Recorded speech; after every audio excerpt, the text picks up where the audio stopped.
Ma'am, अभी आप ये ऑल पार्टी मीट से बाहर आए कुछ समय पहले, उसमें किस तरह का डिस्कशन हुआ, किस बातों पे विचार विमर्श हुआ? मेन डिस्कशन ये था कि लाउड स्पीकर्स का डेसिबल लेवल क्या होना चाहिए। ऑलमोस्ट सारी पार्टियों का एक ही मत था कि जो सुप्रीम कोर्ट के ऑर्डर हैं, और हमारा भी वही था, उसकी बिल्कुल वो एनफोर्स किया जाना चाहिए। लेकिन हमारे देश की सच्चाई थोड़ी अलग है। यहाँ पे रात रात भर जागरण होते हैं, गांवों में कीर्तन होते हैं, तो कहीं ना कहीं राज्य सरकारों को एक्सेप्शनल रूल्स भी बनाने पड़ते हैं अकोमोडेट करने को लोगों की रिलीजियस फीलिंग्स। मनसे का स्टैंड लेकिन बहुत हार्ड था। वो चाहते हैं कि इमीडिएटली सुप्रीम कोर्ट के आदेश एनफोर्स किए जाएं। अगर वो एनफोर्स किए जाएंगे तो वो सारे धर्मों पे एनफोर्स किए जाएंगे। मतलब हर गांव के कीर्तन को बंद करवा देंगे ये लोग। उनको समझाने की कोशिश की गई, लेकिन मनसे ने कोई भी कोऑपरेट करने की ऐसी मंशा नहीं दिखाई।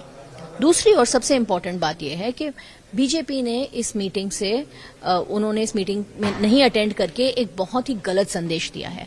लॉ एंड ऑर्डर के ऊपर मीटिंग थी, वो ऑपोजिशन पार्टी है, उनका कॉन्स्टिट्यूशनल धर्म है कि वो लॉ एंड ऑर्डर में कोऑपरेट करें, और ना आके उन्होंने अपनी मनसा जाहिर कर दी है कि वही इस सारे दंगे के पीछे हैं। यही वही हैं जो सबको प्रवोक कर रहे हैं कि वो एक धर्म को दूसरे धर्म के खिलाफ खड़ा करें।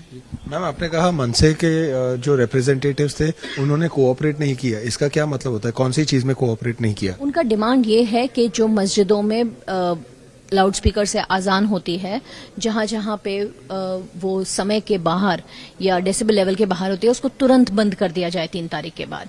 और ये करना किसी भी प्रशासन के लिए इतना आसान नहीं है। आदेश दिए जा सकते हैं, लेकिन वो आदेश इंप्लीमेंट करना किसी के लिए भी आसान नहीं है। और मस्जिदों को क्यों, फिर तो सरकार को तो सब धर्मों के ऊपर करना पड़ेगा। तो मतलब हर धर्म की सारी एक्टिविटीज के ऊपर एक रोक लगानी पड़ेगी। वो बहुत ही एक मुश्किल और डिमांडिंग चीज है। उसका डिमांड करना जायज है, लेकिन डिमांड के साथ धमकी जोड़ना नाजायज है। मैम, इतने सालों तक जो चीज दिक्कत नहीं दे रही थी वो आज सडनली दिक्कत का विषय हो गया है और एक मुद्दा बना दिया गया है, तो आपको भी कहीं ना कहीं ऐसा लगता है जो चीज मुद्दा नहीं है उसको मुद्दा बना रहे हैं लोग? 100%। इस देश का मुद्दा है महंगाई, इस देश का मुद्दा है बेरोजगारी, इस देश का मुद्दा है पेट्रोल के बढ़ते हुए दाम। उन मुद्दों से ध्यान भटकाने के लिए ये मुद्दे रेज किए जाते हैं।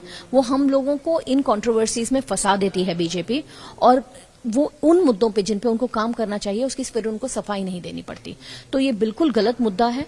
हमारे पूरा आज महाराष्ट्र राज्य का सारा प्रशासन इस मुद्दे पे फोकस कर रहा है, जबकि आज बीज का इशू है, बिजली के बढ़ते दामों का इशू है, उस पर कोई कंसंट्रेशन नहीं है। उन पे सर्वदलीय मीटिंग बुलाने के बजाय हम लाउड स्पीकर्स डिस्कस कर रहे हैं। That's quite shameful.